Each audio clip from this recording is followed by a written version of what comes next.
जय हिंद दोस्तों। साल 2005 में इंडियन पार्लियामेंट ने एक एक्ट पास करी जिसका नाम एमजी नरेगा रखा गया।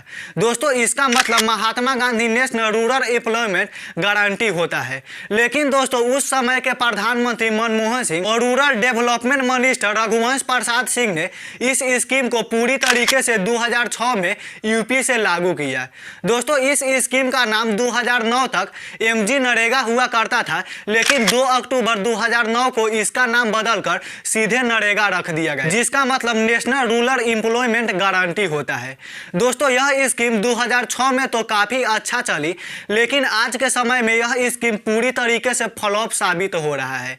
आज के वीडियो में हम डिटेल में बात करेंगे कि आखिर इस स्कीम का मकसद क्या है और यह धीरे धीरे फ्लॉप क्यों हो रहा है। वीडियो में बने रहिएगा एंड तक, और चैनल पर न हो तो सब्सक्राइब कर दीजिएगा, क्योंकि यहाँ पर आपको एजुकेशनल वीडियो मिलती रहती है। इस स्कीम को शुरुआती में तो लगभग 200 जिलों में लागू किया गया था, लेकिन साल 2021 की डाटा माने तो इसे बढ़ाकर लगभग 708 जिलों में कर दिया गया है। दोस्तों इस स्कीम का मकसद गांव में रहने वाले अनस्किल्ड व्यक्तियों को रोजगार देना था। मतलब कि गांव में रहने वाले जो व्यक्ति पढ़े लिखे भी नहीं है वह इस स्कीम का फायदा उठा सकते हैं और रोजगार पा सकते हैं। इस स्कीम के अंतर्गत ज्यादातर ऐसे काम आते हैं जैसे कहीं पर नहर का सफाई हो गया।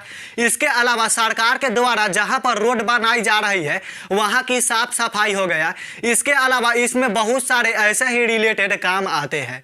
दोस्तों इसमें काम करने के लिए एक कार्ड प्रोवाइड किया जाता है जिसका नाम आज के समय में लेबर कार्ड। इसमें काम करने वाले मजदूरों को लगभग एक साल में लगभग 100 दिनों का काम दिया जाता है। इसके अलावा इसकी अगर मजदूरी की बात करें तो हर राज्य में अलग अलग है। जैसे सबसे ज्यादा मजदूरी हरियाणा में दी जाती है जिसकी प्रति व्यक्ति 333 रुपया है। इसके अलावा सबसे कम मजदूरी बिहार और झारखंड में दी जाती है जो प्रति व्यक्ति 210 रुपया है। दोस्तों बिहार झारखंड में साल 2021 में प्रति व्यक्ति 198 रुपये दिया जाता था, जो कि 2022 में बढ़कर 210 रुपया हो गया। तो नरेगा में काम करने वाले मजदूरों की सैलरी उसके काम करने के डाटा पर डिपेंड होता है। जैसे साल 2022 और 23 की डाटा माने तो अगर कोई मजदूर 21 दिन तक लगातार काम करता है तो उसके इनकम में 4 रुपया का इजाफा कर दिया जाता है। जैसे हम मान लेते हैं कि हम अगर मजदूर है, अगर हम 21 दिन तक लगातार काम करते हैं तो हमारा अगर सैलरी 210 रुपया है तो उसके अगले दिन हमें 214 रुपया मिलेगा। इस स्कीम में बहुत सारी कमियां भी है जिसके कारण इसे कई बार क्रिटिसाइज का सामना भी करना पड़ा है। दोस्तों साल 2020 के आर्टिकल की माने तो इसमें काम करने वाले मजदूरों को 100 दिनों के जगह सिर्फ 51 दिन का काम मिला है।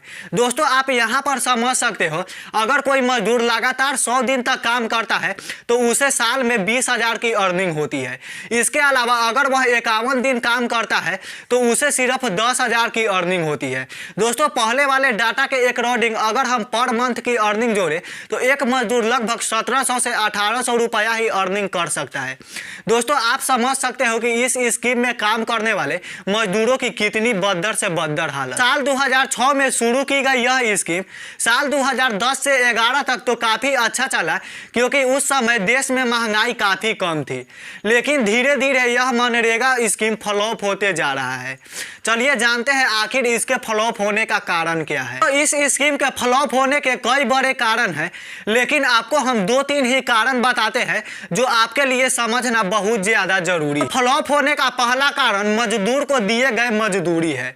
दोस्तों साल 2022 की अगर हम डाटा माने तो 92% मजदूर इसमें इसलिए काम करने नहीं जाते हैं क्योंकि इसमें सैलरी अच्छे से नहीं दी जाती है। बाकी कामों के अपेक्षा इसमें सैलरी कम है। चलिए आपको हम एक एग्जांपल से समझाते हैं। मान लिया कि हम एक मजदूर है, हमको 2 काम एक साथ ऑफर दिया जा रहा है। एक काम में हमें नहर की सफाई करना है और दूसरे काम में हमें किसी की खेत की खुदाई करना है। दोस्तों नहर की सफाई करने वाले जो पार्टी है हमें काम करने के लिए 250 रुपये दे रहे हैं, लेकिन वहीं पर खेत जिसका खुदाई करना है वो पार्टी हमें 400 रुपये दे रहे हैं। आप यहाँ पर अपना दिमाग का लॉजिक लगाओ और सोचो कि काम यहाँ पर दोनों सेम ही है। एक में खेत की खुदाई करना है और दूसरे में नहर की सफाई करना है। अगर आप काम की बात करें तो दोनों सेम ही है, लेकिन जो पैसा दिया जा रहा है वो काफ़ी अलग अलग दिया जा रहा है। तो आप यहाँ पर दिमाग लगाओ और सोचो कि आखिर एक मजदूर क्या चूज करेगा, काम सेम में ज़्यादा पैसा लेने को चूज करेगा कि कम पैसा लेने को चूज करेगा। दोस्तों, पहला कारण यह है कि यह स्कीम जो है वो पूरी तरीके से फ्लॉप होते जा रही है। मजदूरों पर यह अन्याय यहीं तक नहीं रुकता। साल 2022 की यूनियन मिनिस्ट्री ऑफ फाइनेंस की रिपोर्ट माने तो मजदूरों को इसमें पेमेंट देने में भी डिले किया जाता है। जो मजदूर अगर काम करके जाते हैं उसको सही से पेमेंट भी नहीं दिया जाता है। अब टॉपिक पर वापस आते हैं और जानते हैं मनरेगा के फ्लॉप होने का दूसरा कारण। दोस्तों, मनमोहन सिंह और रघुवंश प्रसाद सिंह ने इस स्कीम को पलायन को रोकने के लिए लाया था, जो कि साल 2006 और 7 में काफी किफायती साबित हुआ। उस समय बहुत स्टेट के लोग अपने घर में ही मजदूरी कर लिया करते थे। लेकिन दोस्तों, इसमें काम करने का डेट का डाटा 100 से ज्यादा नहीं बढ़ाया गया, जिसके कारण मजदूर फिर से पलायन करने लगे। दोस्तों, अब हाल यहां तक पहुंच चुका है। साल 2022 के दिल्ली गवर्नमेंट ऑर्गेनाइजेशन की रिपोर्ट माने तो साल 2022 में बिहार से लगभग 40 लाख मजदूर अदर राज्य में काम करने के लिए पलायन हुए हैं। दोस्तों, आप यहां पर समझ सकते हो कि यह स्कीम मोदी जी की सरकार में कितनी बड़ी फ्लॉप साबित हुई। जब मनमोहन सिंह का सरकार था तो काफी अच्छा चल रहा था, लेकिन जैसे ही 2011 के बाद यह स्कीम बहुत बड़ी फ्लॉप साबित हुई। दोस्तों, अगर इस टॉपिक पर हमारा ओपिनियन माने तो सेंट्रल गवर्नमेंट को मजदूरों को दिए जाने वाले इसमें मजदूरी को बढ़ाना चाहिए। इसके अलावा सभी राज्यों का मजदूरी सेम करना चाहिए। जैसे अभी के समय में हरियाणा के मजदूरों को लगभग 333 रुपये दिए जाते हैं, इसी तरह बिहार और झारखंड, यूपी जैसे मजदूरों को 333 रुपये ही देना चाहिए। तो इसके अलावा इसमें काम करने वाले मजदूरों की डेट के आंकड़ा को 100 से ज्यादा करना चाहिए। अब मुझे नहीं पता कि आखिर सरकार कितना ज्यादा करे, लेकिन इसमें 100 से ज्यादा होनी चाहिए। तो इसमें काम करने वाले मजदूर इस स्कीम पर इसलिए आवाज नहीं उठाते क्योंकि उनको यह पता ही नहीं है कि हर राज्य में अलग अलग खेल होता है और मजदूरों के साथ ऐसा भी किया जाता है। दोस्तों, जो मजदूर होते हैं वो अलग काम करने चल जाते हैं और उनको मनरेगा का भी पैसा नहीं मिलता है।